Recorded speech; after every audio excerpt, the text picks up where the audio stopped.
We are living through a massive revolution, one driven by artificial intelligence. And it feels completely new, right? Like nothing we've ever seen before. But is it?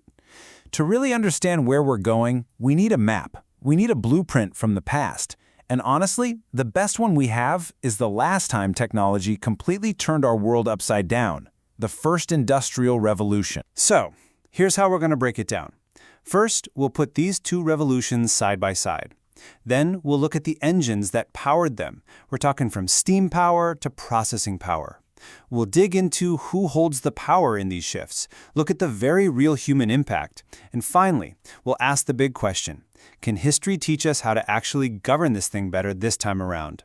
All right, first up, a tale of two revolutions.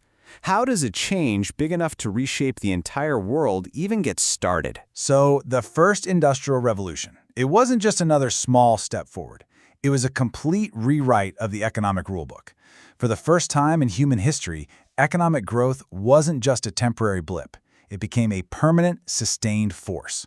Society was totally reforged, with people moving from farms to cities, and it created this huge global divide between the countries that industrialized and those that got left behind. And this is where we get to the core tension, right? The AI revolution. Just like its historical twin, it promises these incredible, world-changing benefits. But history shows us that these giant leaps forward are always a double-edged sword. Along with all that progress comes some really profound dangers: massive disruption, inequality, and new, scary concentrations of power. We've definitely seen this movie before. Okay, part two. The new engines of change. Every revolution has a core technology that's the beating heart of it all. So, what was the steam engine of the 1700s, and what's its equivalent today? Back in the 18th century, the engine was, well, the steam engine. James Watt's invention is the perfect example of what we call a general-purpose technology. That means it doesn't just solve one little problem. No, it unlocks innovation pretty much everywhere. Steam didn't just pump water out of mines. It powered the factories. It helped forge stronger iron, and it kicked off this incredible chain reaction that literally remade the world. So, what's today's steam engine? It's the foundation model. These absolutely massive AI models, trained on just unbelievable amounts of data, are our new general-purpose technology. They are the core engines that developers everywhere are now using to build thousands of different AI tools that are changing, well, pretty much everything. This is basically the new factory system. The Yale Law and Policy Review calls it the AI supply chain. It starts with the physical stuff, specialized computer chips. Then you have the cloud, all that computing power that comes from just a handful of providers. Next come the foundation models themselves, and it's only at the very end of this long chain that we get the apps that you and I actually use every day. Now, while this revolution feels digital and weightless, it has huge physical costs. Get this, in 2023, just the daily operations of OpenAI used up as much energy as 33,000 homes. And the projection for 2030, AI data centers could be eating up almost 5% of all global energy. The cloud isn't some fluffy thing in the sky, it's made of massive, power-hungry buildings. All right, Section 3, the concentration of power. If these new engines are so incredibly powerful, that leads to the next really critical question.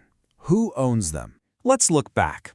During the Industrial Revolution, the political system was pretty much designed to help out the people who already owned all the capital. The British Parliament was basically a club for landlords and big-time merchants, so they passed laws that, surprise, surprise, helped their own businesses, making sure the system worked for them, the owners. Sound familiar? Well, take a look at this modern echo from the Yale Law and Policy Review.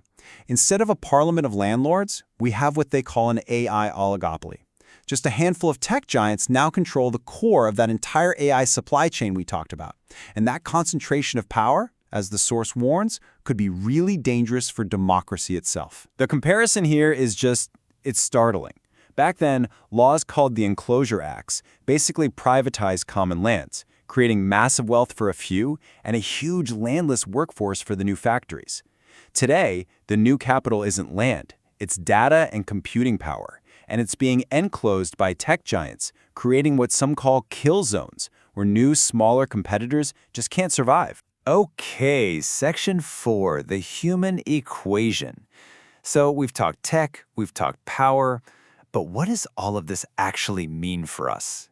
For how we work and how we live our lives? Before the factories, work was about one thing: subsistence, feeding your family. You wanted to avoid risk, not necessarily innovate. But the industrial model, it completely flipped that script. The new goal was maximizing profit, and that demanded a relentless, permanent search for innovations to make workers more productive, whatever the cost. And today, we're seeing that logic taken to its absolute extreme with automated management. AI systems are now processing massive amounts of worker data, optimizing every decision purely for the company's bottom line. AI is becoming a substitute for HR, for middle managers, until you reach what one scholar calls the final step, the complete disappearance of any human intervention in decision-making, all in the name of maximum efficiency. And just how fast was this change? It's kind of staggering to think about.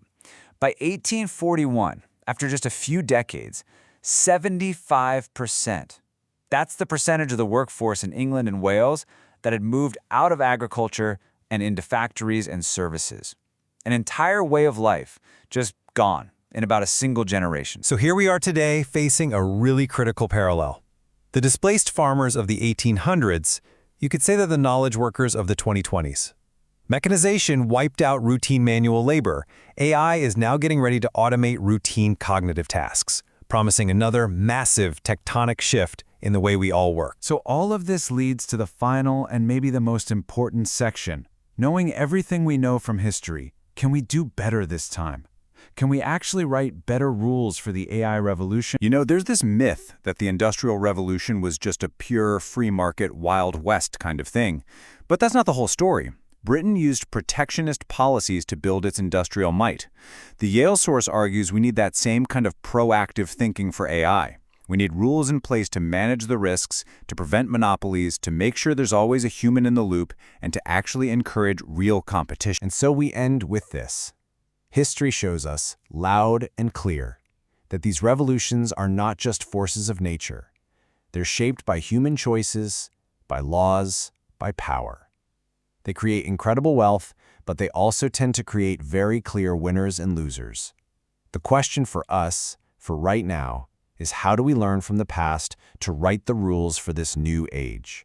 How do we make sure that the incredible promise of AI is a promise for everyone and not just for a powerful few?